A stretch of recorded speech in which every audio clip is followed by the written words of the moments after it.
বিহারে ধাঁচে এই বঙ্গেও ভোটার তালিকা পর্যালোচনা। নজরুল মঞ্চে বিশেষ ডিভিশনাল লেভেল ট্রেনিং। বিএলওদের নজরুল মঞ্চে প্রশিক্ষণ শিবির খোলা হয়েছে। অ্যাসিস্ট্যান্ট ইলেকটোরাল অফিসারদের সেখানে ট্রেনিং। এসআইআর বিতর্কের মাঝে কমিশনের প্রশিক্ষণ শিবির। বাংলায় এসআইআর প্রস্তুতি কি তাহলে কমিশনের? এসআইআর যে কোনো সময় হতে পারে, তাই আমাদের প্রস্তুত থাকতে হবে, আর তার জন্যই এই সিলেবাসে এসআইআর এর জন্য প্রশিক্ষণ থাকছে। জল্পনা উস্কে এই মন্তব্য মুখ্য নির্বাচনী আধিকারিক মনোজ আগরওয়ালের।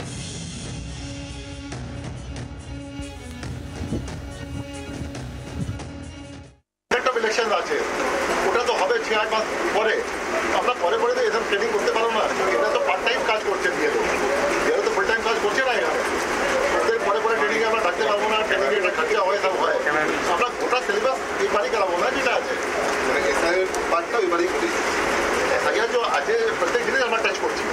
একদিন ট্রেনিং আছে, আপনার যে আছে ভোটার ইনফরমেশন স্লিপ ডিস্ট্রিবিউশন আছে, আপনার ফর্ম 6, 7, 8 আছে, আপনার এনিমিনেশন আছে, আপনার PCI নেট আছে, আপনার অ্যাপ আছে, যে আছে গেলো অ্যাপ আছে, সব জিনিস ট্রেনিং চলছে।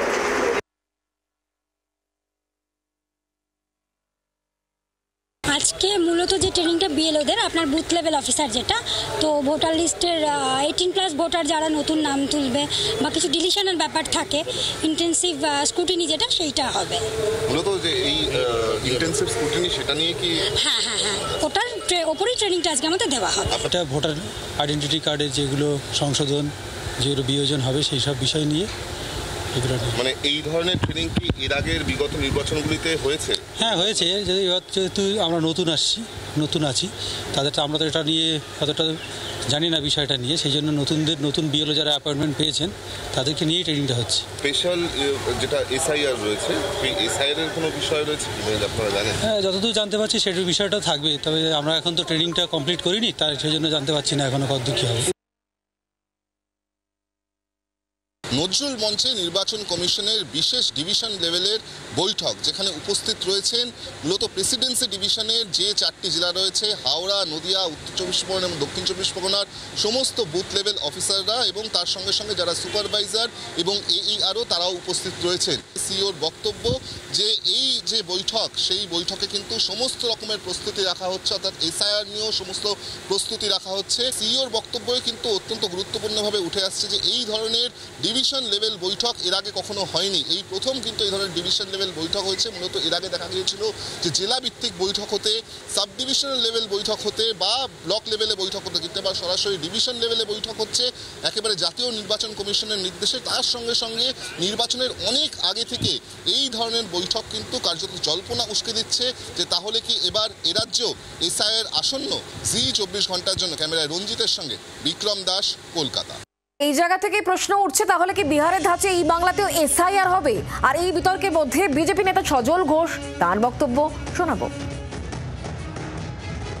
যতই বলুক আমি কাগজ দেখাবো না, আমি লিঙ্ক করাবো না, মনে আছে সব কথা? আজকে মমতা দিদি এটা দেখবেন, আধার কার্ডটা দেখবেন কিরকম ফোন নাম্বার লিঙ্ক হয়ে গেছে। আমি আপনাকে বলছি একদম হবে। আমি কালকে শুনলাম মেয়র বলেছেন কারোর বাবার ক্ষমতা নেই করতে পারে। আমি বলছি ওনাদেরও বাপ 14 পুরুষের কারোর ক্ষমতা নেই এটা আটকাতে পারে। আর আমি একটা কথা বলি, 2002 সালে তো হয়েছিল, 2002 সালে হয়েছিল। তখন কি মেয়র সাহেব হাফ প্যান্ট পরতেন? তা তো নয়। তখন কি মমতা ব্যানার্জি রাজনীতিতে ছিলেন না? তা তো নয়। তখন তো 28 লাখ লোকের নাম বাদ গেছিল। তো এই যে বোঝাচ্ছে ভুল, যে নাম বাদ দিয়ে দেওয়া হবে, কারোর নাম বাদ যাবে না, কারোর নাম বাদ যাবে না। যাদের নাম বাদ যাওয়া উচিত তাদের কারোর নাম থাকবে না, আর বৈধ একজন মানুষেরও নাম বাদ যাবে না। আর এই এসআইআর বিতর্কে যখন বিরোধীরা এক কাটা, তখন তৃণমূল কংগ্রেসের তরফ থেকে জয়প্রকাশ মজুমদার, তার বক্তব্য কি শোনাবো। বাম নেতা মোহাম্মদ সেলিম, তিনি বা কি বলছেন শুনুন। একটা ধারাবাহিক ডেমোক্রেসি চলছে, সেই ডেমোক্রেটিক প্রসেসের মধ্যে দিয়ে নরেন্দ্র মোদীও জিতে এসছেন 2014, 2019 কিংবা 2024-এ। আজকে সেই সিস্টেমটাকে এসে বললে না, এই সিস্টেমে আমি রাজ্য জিততে পারছি না, সিস্টেম বদলে দাও। এরা কি বলছে?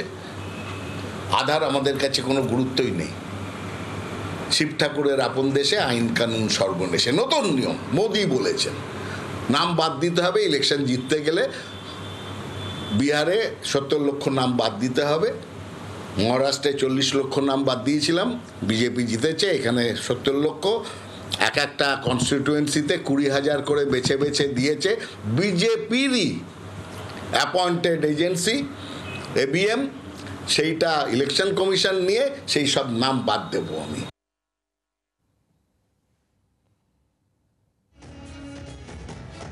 রিভিশনের নাম করে ঘুরপথে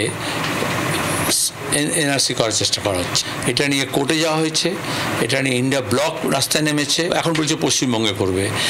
আসলে এটা ইলেকশন কমিশনের এখতিয়ার নয়। তো দেখা যাচ্ছে মৃত ভোটাররা আছে, বছর পর বছর মৃত ভোটাররা ভোট দিয়ে গেছে, শুধু এ রাজ্যে নয় গোটা দেশে। এবং যেটা রাহুল গান্ধী এখন বলছেন ইন্ডাস্ট্রিয়াল স্কেল রেগিং, তাই ইলেকশন কমিশন সে কাজটা করেনি। এখন গোটা ইলেকশন কমিশনটাই দুর্নীতিগ্রস্ত হয়ে গেছে, আমার বোঝা যাচ্ছে, পরিষ্কার বলছি। এ তো আমরা দীর্ঘদিন ধরে বলে আসছি ভ্রান্ত ভোটার লিস্ট। তাহলে সেই ভ্রান্ত ভোটার লিস্টে যত MLA MP মন্ত্রী মুখ্যমন্ত্রী হলো প্রধানমন্ত্রী হলো সেগুলো বাতিল করুক। তো ভোটার বলছো ঠিক নয়, তা তো ভোট তো ঠিক হয়নি। বাংলার আওয়াজ, বাঙালির আবেগ, জি 24 ঘন্টা।